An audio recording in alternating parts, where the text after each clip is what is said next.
এ কবরের যাত্রীরা, কে কোন সময় রওনা করব তোমারও জানা নাই, আমারও কিন্তু জানা নাই।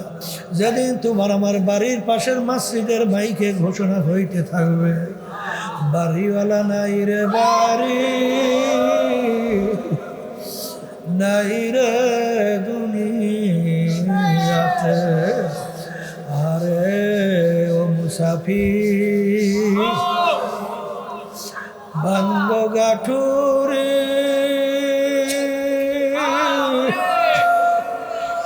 বহুদূরে ঠিকানা, আজ ভিজানা কাল ভিজানা কবর আখের ঠিকানা, এমন ঘরে যাইতে হবে যেই ঘর নাই বাতি, এমন ঘরে থাকতে হবে যেই ঘরে নাই সাথী। এখন তাকাইয়া দেখো তোমার দুনিয়ার হালত কি। আরে ফরিদপুর গেছিলাম, সেখানে একজনে বলতেছিল, হুজুর এলাকার ভিতরে নামি দামি একজন ধনী মারা যাওয়ার পরে যত অন্ধকার হয়ে আসতেছে, ঘরের ভিতর থেকে ডাক দিয়া বলে তাকে লাশ ঘরে রাত্রে রাখা যাবে না।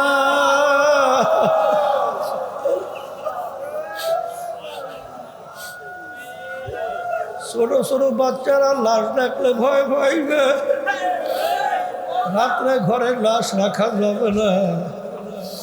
মসজিদের ভিতর থেকে খাট বের কইরা খাটের মধ্যে উঠাইয়া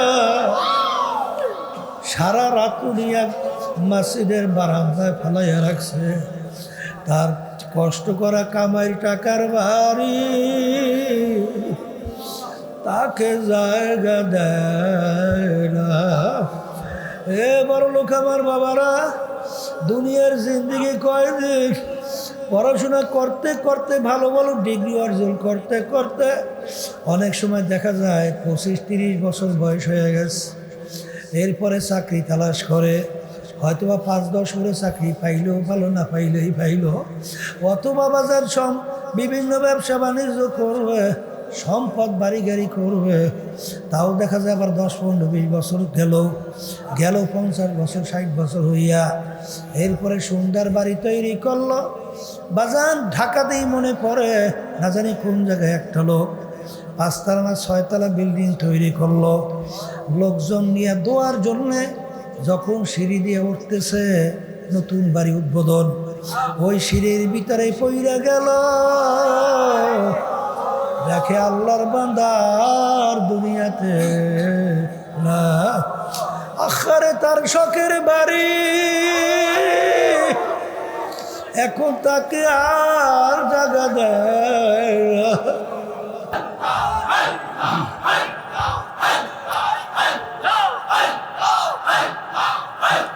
আল্লাহুম্মা আমিন।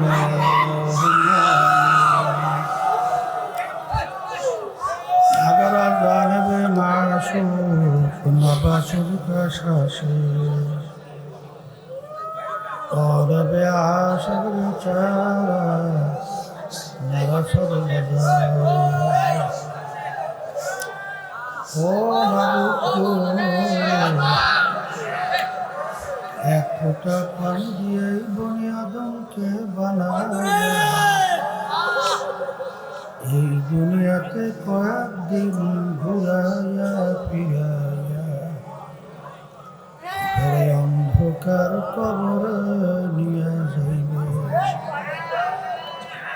এই দুনিয়াতে আর কাহাকেও থাকতে দিবেন না। ভাই বলি বন্ধুরে বলি কেউ তো আপন না। ভাবিয়া চিন্তা করিয়া দেখিলাম মাওলা কবরে আপনি ছাড়া কেহ আপন হবে না। ربنا آتنا في الدنيا حسنة وفي الآخرة حسنة وقنا عذاب النار رب ارحمهما كما ربياني صغيرا سبحان ربك رب العزة عما يصفون وسلام على المرسلين والحمد لله رب العالمين. وعليكم السلام ورحمة الله وبركاته. الحمد لله الحمد لله نحمده ونستعينه ونستغفره ونؤمن به ونتوكل عليه ونعوذ بالله من شرور أنفسنا من يهده الله فلا مضل له ومن يضلله فلا هادي له ونشهد أن لا إله إلا الله وحده لا شريك له ونشهد أن محمدا عبده ورسوله أما بعد فأعوذ بالله من الشيطان الرجيم بسم الله الرحمن الرحيم ولقد كرمنا بني آدم وقال تعالى أولئك كالأنعام بل هم أضل صدق الله العلي العظيم. সবাই দুরূদ শরীফ পড়ি।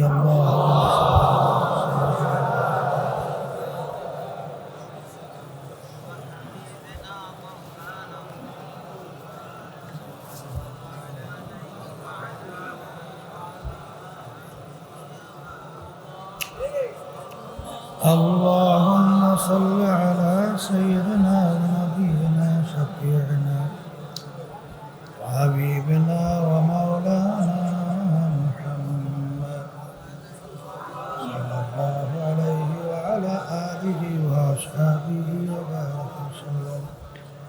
اللهم صل على سيدنا ونبينا شفيعنا وحبيبنا ومولانا محمد صلى الله عليه وعلى آله وأصحابه وبارك وسلم. শুকরিয়া আদায় করতেছি মহান রব্বুল আলামিনের দরবারে। রব্বুল আলামিন ফিতনা ফাসাদের যুগে দুনিয়ার সমস্ত কাজ থেকে বিরত রেখে উলামায়ে কেরামদের মজলিস, জাকিরিন, শাকিরিন, সাদিকিন, অনেক আল্লাহর খাস বান্দাদের মজলিসের মধ্যে আল্লাহ রাব্বুল আলামিন আমাকে আমাদেরকে বসার আসার দিনই আলোচনা করার শোনার তৌফিক দান করছেন। শুকরিয়া তান বলি আলহামদুলিল্লাহ। মান জাদ্দা ওয়াজাদা, যে যে জিনিস পাওয়ার জন্য চেষ্টা করে ওই জিনিসে পাইয়াও যায়। দাদাজান আব্বাজান চরমনার জমিনে ঘুমায় আছে।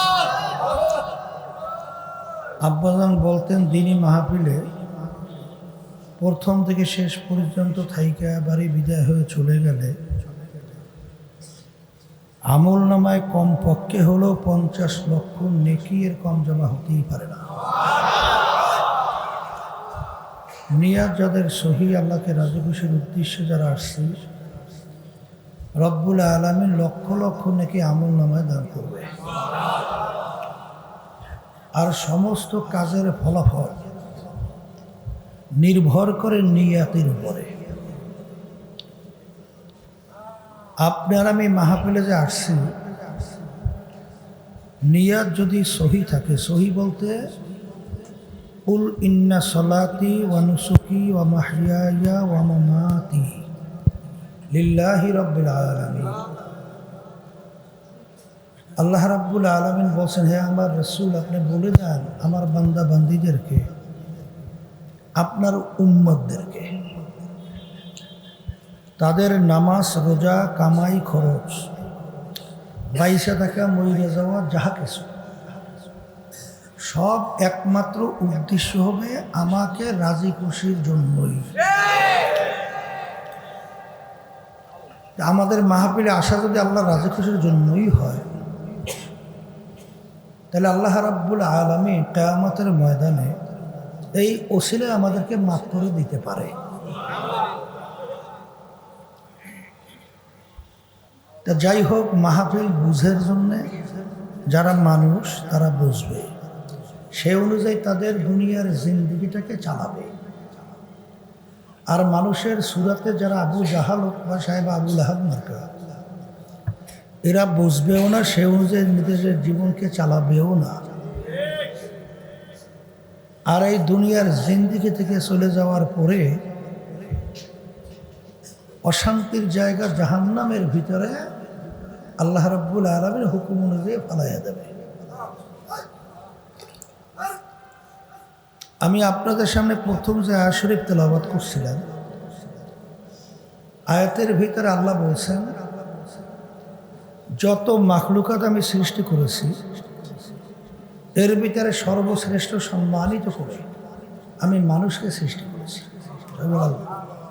আলহামদুলিল্লাহ। কিন্তু আপনার দুনিয়ার দিক থেকে যদি আমরা হিসাব মিলাই, দুনিয়ার দিক থেকে হিসাব মেলে না। বলে তা কেমন? আপনি যে ধাতু দিয়া বস্তু তৈরি করেন, ওই ধাতুর মূল্য অনুযায়ী বস্তুর দাম হয়। লোহা দিয়ে যদি আপনি আংটি তৈরি করেন, তার যে মূল্য হবে, রূপা দিয়ে তৈরি করলে তার মূল্য বেশি হয়, স্বর্ণ দিয়ে তৈরি করলে তার মূল্য আরো বেশি হয়, হীরা দিয়ে তৈরি করলে তার মূল্য আরো বেশি হয়। কারণ ধাতু মূল্যবান হওয়ার কারণে বস্তুর কি হয়েছে? তা আল্লাহ রাব্বুল আলামিন ফেরেশতা সৃষ্টি করছেন নূর দিয়া, জিন জাতি সৃষ্টি করছেন আগুন দিয়া, মানুষ জাতি সৃষ্টি করছেন মাটি দিয়া। ধাতুর দামের দিক থেকে সবচেয়ে বেশি দামি হইল নূর,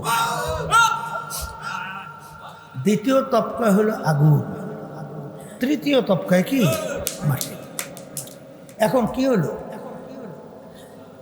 নূরের মূল্য বেশি, তাহলে নিয়ম অনুযায়ী ফেরেশতাদের সম্মান বেশি হওয়ার কথা। দ্বিতীয় পর্যায়ে জিন জাতি, তৃতীয় পর্যায়ে মানুষ। কিন্তু আল্লাহ রাব্বুল আলামিন তো ঘোষণা করছেন, মানুষকে আমি সর্বশ্রেষ্ঠ সম্মানিত করে সৃষ্টি করছি। হিসাবে মেলে? মেলে তো না। বলতে ব্যাপারটা কি? ব্যাপারটা হলো মানুষের সুরাত আকৃতি হলেই মানুষ হওয়া যায় না। তাহলে আবু জাহাল আর আল্লাহ রাসূল সাল্লাল্লাহু আলাইহি ওয়াসাল্লাম দেখতে সুরাতের দিক থেকে কোনো পার্থক্য অঙ্গ প্রত্যঙ্গে? আল্লাহর হাবিবের চক্ষু মুবারক কয়টা ছিল? দুইটা। আবু জাহেলের চক্ষু? আল্লাহর হাবিবের হাত মুবারক দুইটা, আবু জাহাল হাত দুইটা। তাইলে অঙ্গ প্রত্যঙ্গে মানুষের আকৃতিতে কোনো দিক থেকে কিন্তু পার্থক্য আছে। কিন্তু আল্লাহর হাবিবের নাম শুনলে দুরূদ শরীফ পড়া ওয়াজিব হয়, আর আবু জাহালের নাম শুনলে লানাতুল্লাহি আলাইহি, আল্লাহর গজব ওর উপরে পড়ছে, আরো বেশি বেশি করুক।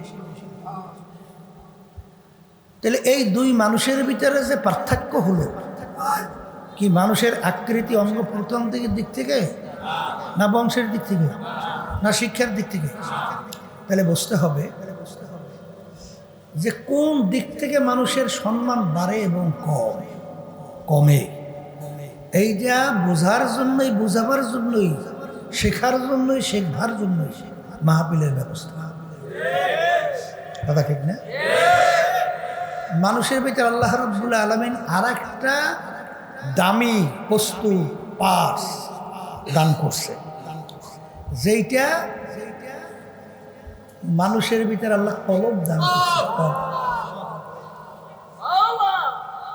এই কলবের উপরে ভিত্তি করে মানুষের দাম কিন্তু বাড়ে এবং কমে। বেলাল হাবশী রাদিয়াল্লাহু তাআলা আনহু দুনিয়ার দেখা দৃষ্টিতে সব দিক থেকে নিচু, কিন্তু দাম কিন্তু বেশি।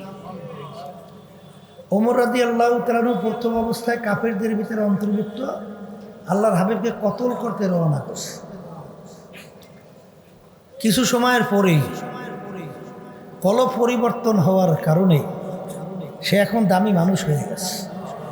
কথা ঠিক কিনা? একই ব্যক্তি একটু আগে ছিল সবচেয়ে ঘৃণিত, আর অল্প সময়ের ব্যবধানে সে হয়ে গেল এখন উত্তমের ভিতরে উন্নত। কি পরিবর্তন হয়েছে? চক্ষু, হাত, অন্যান্য অঙ্গ প্রত্যঙ্গ। তাহলে একটা জায়গায় পরিবর্তন হয়েছে না? ওই পরিবর্তন হলো কলবের পরিবর্তন। আর কলবের উপরে ভিত্তি কইরেই মানুষের সম্মান বাড়ে এবং এইটা আমাদের প্রথম বুঝতে হবে। এবং কলবে সালিম নিয়েই কিন্তু আল্লাহর দ্বারা হাজিরা দেওয়া লাগবে। কারণ আল্লাহ রাব্বুল আলামিন বেহেশতে যাওয়ার ব্যাপারে শর্ত লাগাইছেন, ইল্লা মান আতাল্লাহা বিকলবিন সালিম। পরিচ্ছন্ন সুস্থ কলব ছাড়া আমার পবিত্র জায়গা বেহেশতের ভিতরে যাওয়া যাবে না। আল্লাহ রাব্বুল আলামিন কোরআনকে অসংখ্য জায়গায়, এমনকি কোরআনুল কারীমে এক সূরার ভিতরে 11টা কসম করার পরে আল্লাহ রাব্বুল আলামিন কি বলেন? কদ আফলাহা মান যাক্কাহা ওয়া কদ খাবা মান দাসসাহা। যে কলব নামক ওই পার্সকে যারা শুদ্ধি করতে পারবে, ভালো করতে পারবে, তারাই নাজাত পাইয়া জান্নাতে যাবে, কামিয়াব হবে।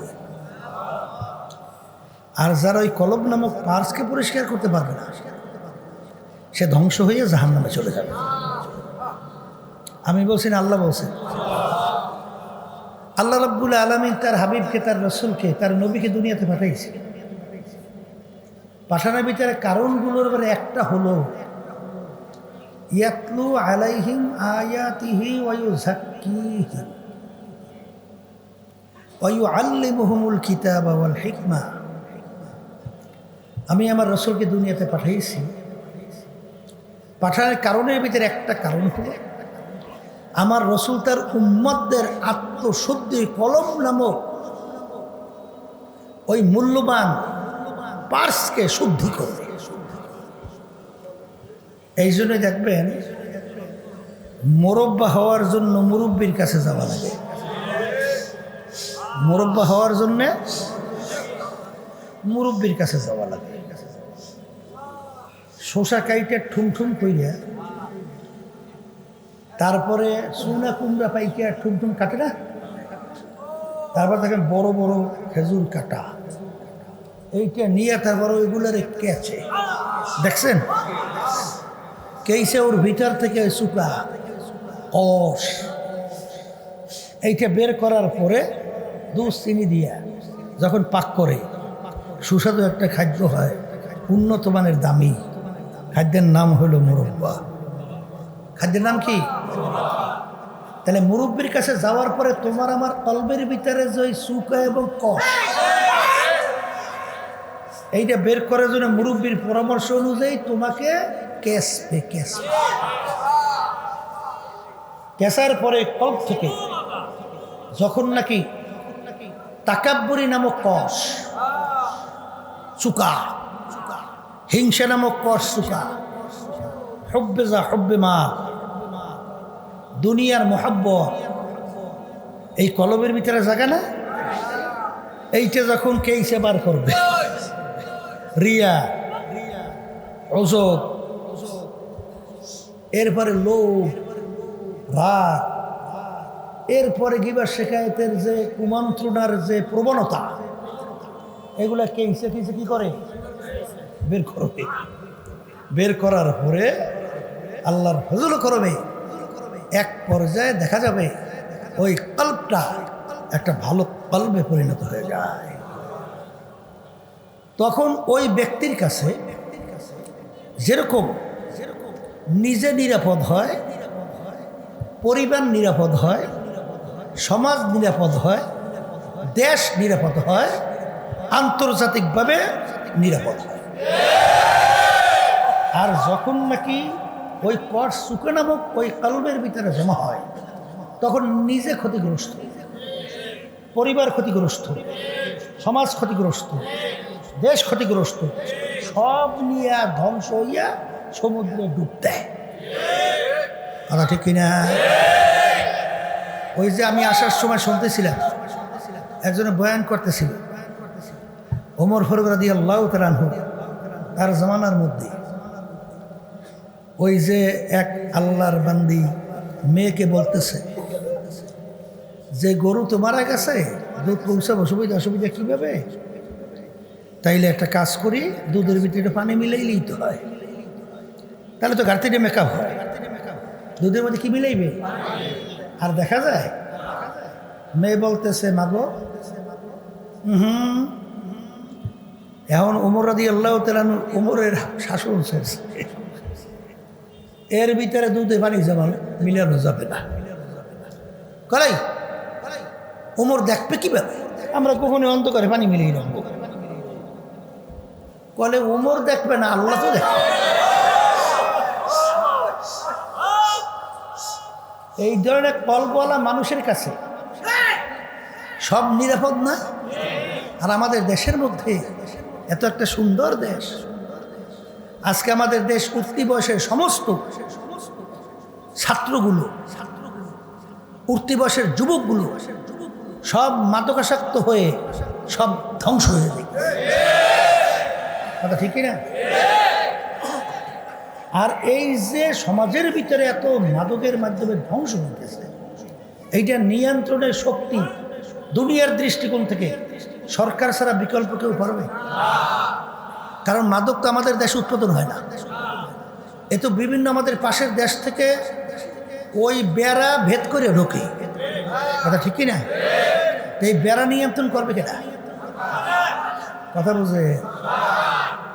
যদি কলবওয়ালা, ভালো কলবওয়ালা সরকার দেশ পরিচালক হতো, তখন সে চিন্তা করত আমার নিজের ব্যাপারে আমি যতটুকু দায়িত্ববোধ মনে করি, আমার প্রতিটা মানুষ জনগণের ব্যাপারে এরকম দায়িত্ব আমার আছে। আমার ভবিষ্যৎ প্রজন্ম, আমার ছেলেগুলো ধ্বংস হবে, আমার যুবক শ্রেণী ধ্বংস হবে, মা কষ্ট পাবে, সংসার কষ্ট পাবে, স্ত্রী কষ্ট পাবে, সমাজ কষ্ট পাবে। এই মরণবেদী এই মাদক থেকে আমার এটা নিয়ন্ত্রণে আনতে হবে। যখন কলম ভালো থাকতো এই চিন্তাও তার মধ্যে আসতো। আজকে বাংলাদেশের ভিতরে শুনছিলাম, বিদেশের থেকে এক পর্যটক আসছিল, বুঝছেন, আমাদের দেশ দেখার জন্য। এখন দেখে সব জিনিসের মধ্যে ভেজাল, সব জিনিসে কি। এখন সে চিন্তা করে দেশের মানুষরা বাইসে রয়েছে কেন? বাসা থাকার কথা না তো। বিভিন্ন জায়গায় দেখবেন খাদ্যের ভিতরে ভেজালে এত কঠোরতা, যেটার কলম ভালো সে তো এটা চিন্তাও করে না। আর কলম নষ্ট হইলে অন্তত শাসনের মাধ্যমে তো নিয়ন্ত্রণ করা যায়। তাই সেখানে সর্বত্র এই ভেজালের মাধ্যমে আমাদের দেশের ভিতরে ভবিষ্যৎ প্রজন্ম সন্তানগুলো ভেজাল খাইয়া মেশিন দুর্বল, আর দুর্বল মেশিন দিয়ে ব্রেন কি খোলে? ব্রেন নিয়ে আবিষ্কার করতে পারে? ও নিজেই তো বাঁচে না। আরে খাওয়ার পর পেট ফুললেও না, এই শরীরে বল নাই, যে হাঁটতে পারি না, গ্যাস্ট্রিকের ঔষধ বাংলাদেশ যা চলে, তাম দুনিয়া কোন জায়গায় আসছে বেশি চলে আমার জানা তো নাই। আমি যত তথ্য নিছি তাম দুনিয়ার ভিতরে দ্বিতীয় একটা দেশ নাই এত গ্যাসের ট্যাবলেট, মানে গ্যাসের ওষুধ।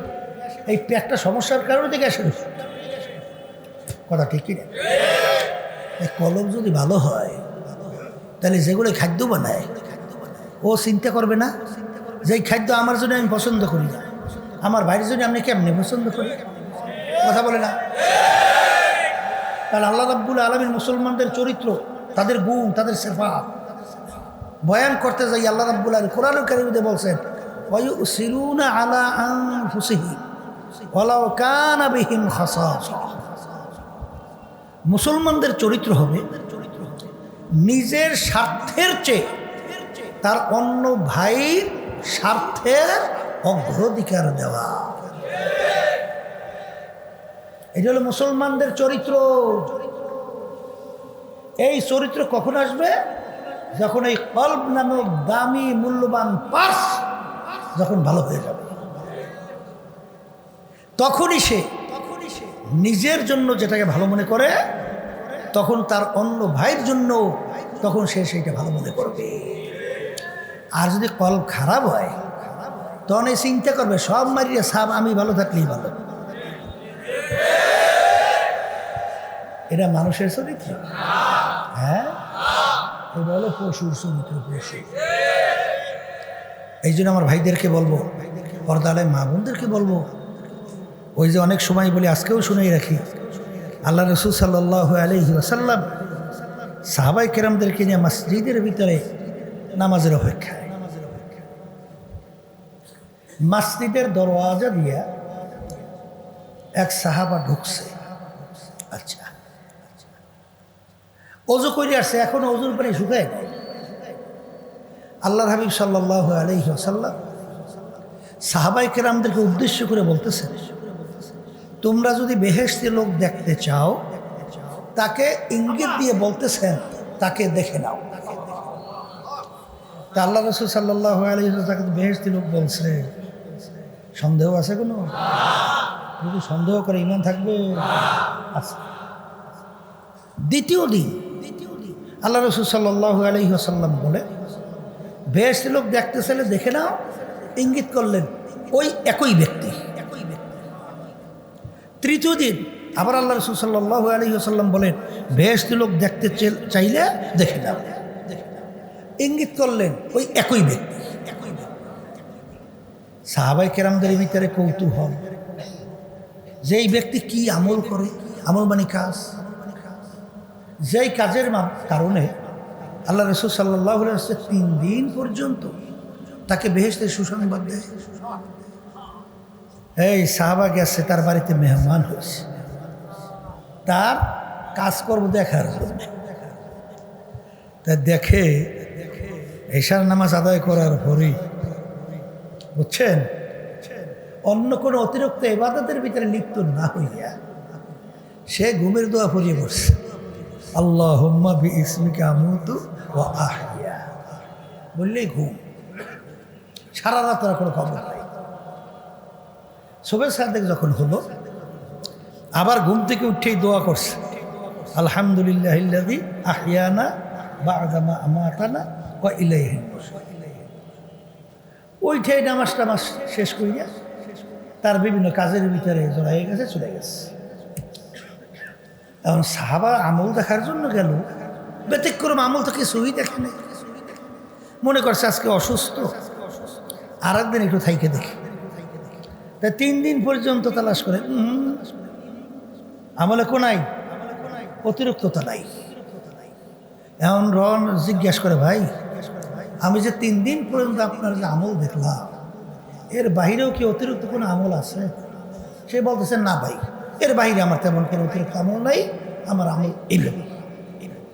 তখন সে চিন্তা করে আল্লাহ রাসূল সাল্লাল্লাহু আলাইহি ওয়াসাল্লাম তাকে যে বেহেশতের সুসংবাদ দিল, কি কারণে দিল? তখন সে চিন্তা করে আর ফিরে আসতেছে। তখন ওই সাহাবা ডাক দিয়ে বলে, ভাই শোনেন, আমার আর একটা আমল আছে। কি আমল? বলে আমার কল্পটা একেবারে ঝকঝকে পরিষ্কার, আমার কল্পের মধ্যে ওই কোনো রোগগুলো নাই। তখনই সাহাবা বলতেছেন আল্লাহ রাসূল সাল্লাল্লাহু আলাইহি ওয়াসাল্লাম তাকে যে 3 দিন পর্যন্ত বেহেশতের সুসংবাদ দিয়েছে, মূল কারণ হলো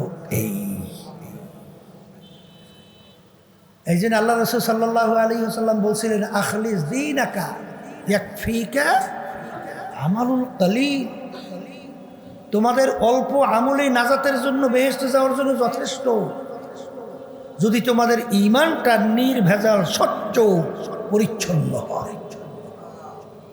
এর জন্য আমি আমাকে, আমার ভাইদেরকে, পর্দা আলে মা বোনরা যারা শুনতেছে, সবাইকে বলবো, আমরা যেন কলবে সালিম নিয়া মালিকের কাছে হাজিরা দিতে পারি। আল্লাহ আমাকে, আমাদের সবাইকে তৌফিক দান করুন। এখন কথা হলো যে কলবে সালিম নিয়ে যাব তো ঠিক, কিন্তু এই কলবের রোগ থেকে বাঁচা বড় কঠিন।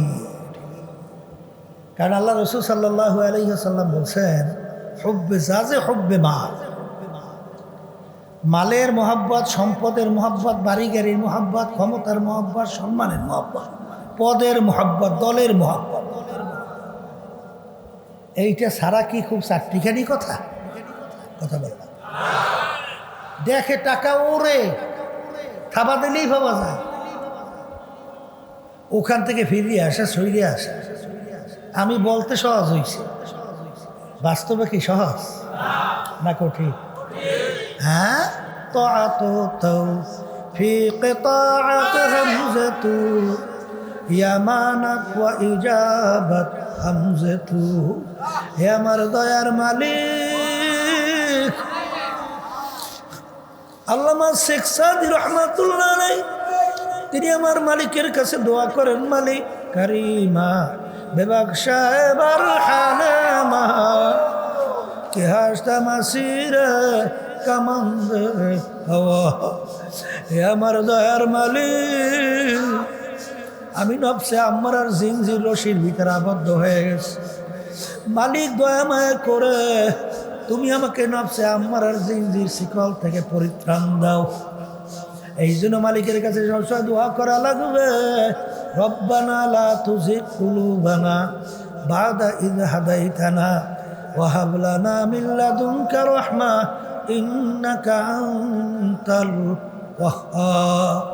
ইমাম গজ্জালী রহমাতুল্লাহি আলাইহি লেখেন, আমার মালিকের ভিতরে বান্দা বান্দির মধ্যে ৭০,০০০ নূরের পর্দা। একটা পর্দা পার হইতে বান্দাবান্দির ৫০০ বছরের মতো সময় লাগে। একটা পর্দা পার হওয়া কারো দ্বারা কোনোদিন সম্ভব না। কিন্তু যেই বান্দাবান্দির উপরে আমার মালিকের রহমতের নজর, আমার মালিকের দয়া ইসা যায়, রহমতে দরিয়া জোশ বাইরা যায়, ওই বান্দাবান্দির জন্য সেকেন্ডের ভিতরে বেড়া পার হইয়া আমার মালিকের সঙ্গে সাক্ষাৎ হয়। এই জন্য আমার বাজানদেরকে বলবো, পর্দা আলে মা বোনদেরকে বলবো, আল্লাহ হাবিব সাল্লাল্লাহু আলাইহি ওয়াসাল্লাম বলেন, শের যুগের মধ্যে ইমানদারদের ইমানের উপরে মজবুত থাকা এত বড় কষ্ট হবে, যেরকম জ্বলন্ত একটা আগুনের আংটা হাতের মুঠার ভিতরে রাখতে যত কষ্ট, তার চেয়েও কষ্ট হবে ইমানদারদের ইমানের উপরে মজবুত থাকা। আল্লাহর ফজল করমে এক শ্রেণীর আল্লাহর বান্দা বান্দিরা থাকবে, যত কষ্ট হোক না কেন আল্লাহর ফজল করমে তাদেরকে ঈমান থেকে সরাতে টলাতে আল্লাহর ফজলে পারবে না। কিন্তু দলের পরিমাণ হয়ে যাবে ছোট। পরিমাণ কি? পরিমাণ কি? আল্লাহর বান্দা জোয়ারের যেদিকে, জোয়ার জোয়ার জোয়ার পানি দক্ষিণে, জোয়ার যায় দক্ষিণে, বাতাসও দৌড়ে দক্ষিণে। তুমি নৌকাও ছাড়ছো দক্ষিণে, পালও তুলছো দক্ষিণে। এখন নৌকা কিভাবে চলে, শুম শুম শুম শুম শব্দ হয়। আর ওই সময় যদি উল্টা নৌকা ধরো, 1 ফুট আগাইতে যান বের হইয়া যাইতে চায়। এই জোয়ারে নৌকা বসানো তো সহজ, হ্যাঁ? এই সময় উল্টা নৌকা দৌড়া গন্তব্যে পৌঁছা অত সহজ না। এই জন্য বেহেশতে যাওয়ার জন্য কষ্ট করা লাগবে। আসতে কয় না, পেট্রোল তেলতে যাইবে, হ্যাঁ পেট্রোল তেলতে যাইবেন, কষ্ট করবেনই না মোটে। জেহাদ করবেন না, নফস আমরা যা চাই তাই করবেন। বলে হুজুর গুনাহ করতে মজা মজাই তো লাগে, লাগবেই তো। নফসে আমার খোরা কি চাহিদা ওইটা পূরণ করলে মজা লাগবে না? হ্যাঁ, এইটার বিরুদ্ধেই তো জেহাদ, এইটার বিরুদ্ধেই তো জেহাদ। আর আল্লাহকে সবসময় দোয়া করতে হবে, আর এই কল ভালো হওয়ার জন্যে, আর এই জেহাদ সহজ হওয়ার জন্যে, গুনার থেকে ফেরার জন্যে, কালবে সালিম তৈরি করার জন্যে। এই যে তরিকা শরীর চরমনাই, নাম হলো সিস্তিয়া সাবিরিয়া তরিকা, বুঝছেন? এই তরিকার 5টা ঔষধ আল্লাহর কুতুবেরা কোরআন বা হাদিসের ভিতর থেকে সুস কইরা তল্লাশি কইরা আপনার আমার জন্য রেখে গেছে। আমার দাদাদের কথা শুনছিলাম, আমার দাদাজান চ্যালেঞ্জ হিসাবে বলছিলেন, তোমাদের সঙ্গে কোনো ঝগড়া টগড়া কিছু দরকার নেই, নিয়ম অনুযায়ী ঔষধ কেরোসিন পালন করে দেখো। আল্লাহর ফজল ও করমে, আল্লাহর রহমতের উপরে ভরসা করে বলতে পারি, আল্লাহর ফজল ও করমে শয়তান এবং নাফস আমরা তোমাদেরকে আল্লাহর ফজলে গুনার কাজের কাছেও নিতে পারবে না। যদি কোনো পরিবর্তন না আসে আমাদেরকে গালি দিও, কিন্তু ইতিহাস পড়লে দেখবেন আজ পর্যন্ত আল্লাহর কুতুবদেরকে কেউ গালি দিতে পারে না। পারছে পারছে পারছে পারছে আল্লাহর বান্দারা পরীক্ষা করে দেখতে পারেন না? যারা সহি সঠিক তরিকার সঙ্গে জড়াইয়া এই তরিকার নিয়ম অনুযায়ী ঔষধ পালন করে, তাদের আমল আখলাকের দিকে তাকাই দেখেন না? দেখেন দেখেন, তাদের চোখের দিকে তাকান, দেখবেন গুনার কথা মনে করিলে চোখে টল টল টল টল করিয়া পানি বাইয়া বাইয়ে পড়তে। আর তোমার যে মোড়ে চোখে পানি তো নাই, তোমার তো একটু আফসোসও হয় না, চিন্তাও আসে না, হাই উতাসও হয় না। কি আশেকদের যে কতগুলো চরিত্র, এর ভিতরে মাঝে মাঝে একটু কি এরকম কি একটা আফসোসের ডাক বাইরে গিয়ে বাইরে না? কেন বাইরে, কেন বাইরে? চিন্তা করলেই তো তার সামনে এই ধরনের অবস্থানটা তৈরি হয়। এই জন্য আমার আব্বাজান রহমাতুল্লাহ আলাইহি বলতেন, যেই মামলার তদবির নাই সেই মামলারও কিন্তু খালাস নাই। এ কবরের যাত্রীরা, কে কোন সময় রওনা করব তোমারও জানা নাই, আমারও কিন্তু জানা নাই। আর একবার যদি কেউ কবরে ঠগো, আর দ্বিতীয়বার দুনিয়াতে আইসে আপিল কইরা জিতবার কিন্তু আর আশা না। এ মুসলমান আমার বাবারা, তাম দুনিয়া ইতিহাস পড়লে দেখবা, তাম দুনিয়ার ভিতরে আজকে দেখবা একমাত্র মুসলমান জাতি চ্যালেঞ্জের মাধ্যমে বুক টান কইরা গলা টান কইরাও আজকে দুনিয়ার ভিতরে বাইচা আছে। অন্য কোনো জাতি চ্যালেঞ্জে কিন্তু টিকতে পারে নাই। আজকে মুসলমানের ঘরে জন্মগ্রহণ কইরা খোদা না কাজটা যদি কিয়ামতের ময়দান জাহান্নামের শিকল হাতে পায়,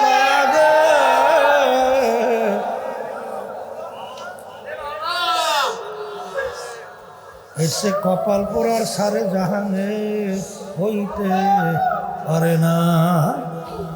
এ কবরের যাত্রীরা, মরণ তো লাগবি না, মইরা কেউ থাকতে পারে নাই, পারবে না। আর ইচ্ছা কইরা কেউ আমরা দুনিয়াতে আসি নাই, ইচ্ছা করে কেউ থাকতেও পারবো না। আর সে আমার মালিকের ইচ্ছা, আসিও মালিকের ইচ্ছায়, রওনাও কিন্তু করা লাগবে মালিকের ইচ্ছায়। মাঝখানের জিন্দিগিটা চালাবা কার ইচ্ছায়?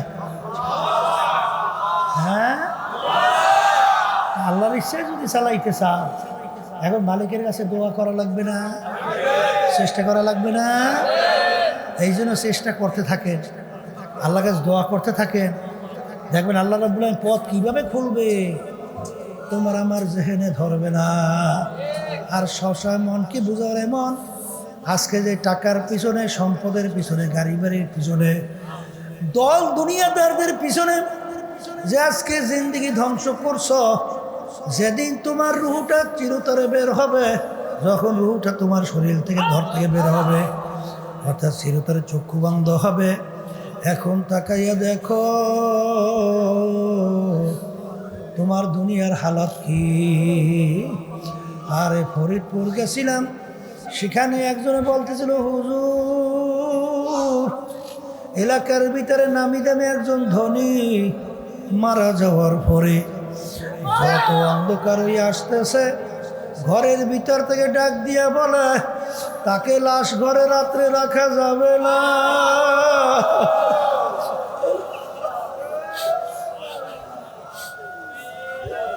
ছোট ছোট বাচ্চারা লাশ ডাকলে ভয় পাইবে, রাত্রে ঘরের লাশ রাখা যাবে না।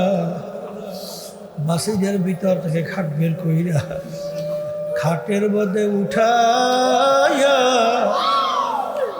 সারা রাত নিয়ে মসজিদের বারান্দায় ফেলাইয়া রাখছে।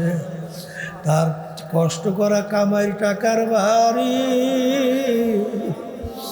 তাকে জায়গা দেয় না। এ বড় লোক আমার বাবারা, দুনিয়ার জিন্দেগি কয়দিন, পড়াশোনা করতে করতে, ভালো ভালো ডিগ্রি অর্জন করতে করতে অনেক সময় দেখা যায় 25-30 বছর বয়স হয়ে গেছে। এরপরে চাকরি তালাশ করে, হয়তোবা 5-10 করে চাকরি পাইলেও ভালো, না পাইলেই পাইল, অথবা বাজার বিভিন্ন ব্যবসা বাণিজ্য করবে, সম্পদ বাড়ি গাড়ি করবে, তাও দেখা যায় আবার 10-15-20 বছর গেল 50 বছর 60 বছর হইয়া। এরপরে সুন্দর বাড়ি তৈরি করলো, বাজান ঢাকাতেই মনে পড়ে, না জানি কোন জায়গায় একটা লোক 5 তলা না 6 তলা বিল্ডিং তৈরি করলো। লোকজন নিয়ে দোয়ার জন্যে যখন সিঁড়ি দিয়ে উঠতেছে, নতুন বাড়ি উদ্বোধন, ওই সিঁড়ির ভিতরে পইরা গেল, দেখে আল্লাহর বান্দার দুনিয়াতে না, আখারে তার শখের বাড়ি, এখন তাকে আর জায়গা দেয় না, তাকে নিয়ে মাটির গর্তের ভিতরে ফেলাইয়া রাখে। হে দুনিয়াদার বড় লোক আমার বাবারা, হে পর্দার আড়ালের মা বোনেরা, আহারে কোন জিন্দিগি কিসের পিছনে নষ্ট করো, একটু মাঝে মাঝে চক্ষু বন্ধ করো, মুরাকাবা করো, এরপর দুনিয়া থেকে বিদায় নিয়ে কবরের পথ ধরো।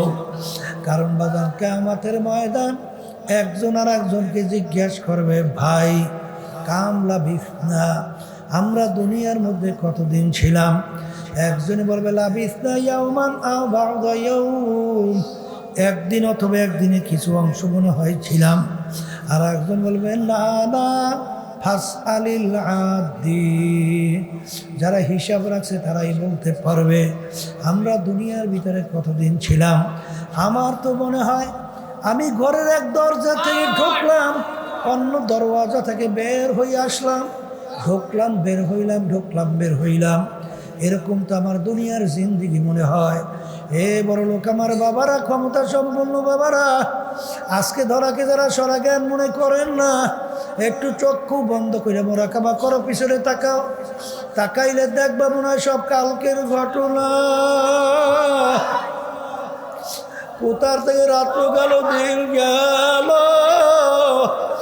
কোথায় থেকে সপ্তাহ গেল, মাস গেল, বছর গেল, কোথা থেকে যুগ গেল রে গেল। এখন আয়নার সামনে চেহারার দিকে তাকাই, দেখি কাঁচা দাড়িগুলা পাইকা গেল, দাঁতগুলা পইরা গেল। এখন দাদা দাদি দাদা হয়ে গেলাম, নানা হয়ে গেলাম, শ্বশুর হয়ে গেলাম, শাশুড়ি হয়ে গেল। কোন জায়গা থেকে রাত্র দিন গেল। এখন বুড়া মেয়া করে ডাক দেয়।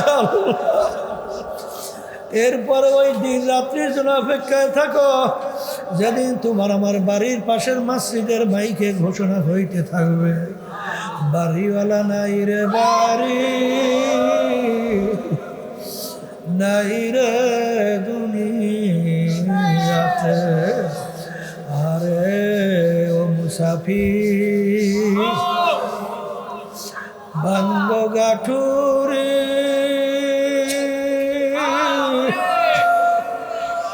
বহুদূরে ঠিকানা, আজ ভিজানা কাল ভিজানা, কবর আখের ঠিকানা। এমন ঘরে যাইতে হবে যেই ঘর নাই বাতি, এমন ঘরে থাকতে হবে যেই ঘরে নাই সাথী। আল্লাহুম্মা আমিন। এই ঘরের মেয়ে লোকেরা হাত উঠাও, গুনার কথা মনে করো, দুই চোখের পানি ফালাও, আমার মালিকের দরবারে কান্দ আর মাপ চাও। যদি কান্না না আসে মনকে বুঝাও রে মন, একদিন এই ঘরের দরজা দিয়ে নতুন বউ হয়ে উঠছিল রে মন। কত মেয়ে লোকে শরবত খাওয়াইল, কত মেয়ে লোকে বাতাস করলো। আবার এমন একটা দিন আসবে এই ঘরের দরজা দিয়ে মরা লাশ হইয়া বের হবে। ছেলে কানবে মামা করে,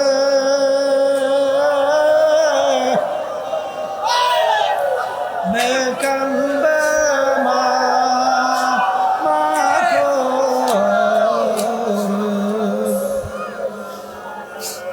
জবাব তো আর দিবা আল্লাহ। আপনি তো এই মাঠের দিকে তাকাইয়া দেখে আপনার বান্দারা কিভাবে কান্দে। আমাদের ছেলে মরে নাই, মেয়েও মরে, গুনাহ করে বসছি রে, মাফ করে দেন গো মাওলা, মাফ করে। আল্লাহর বান্দারা জোর করিয়া কান্দে।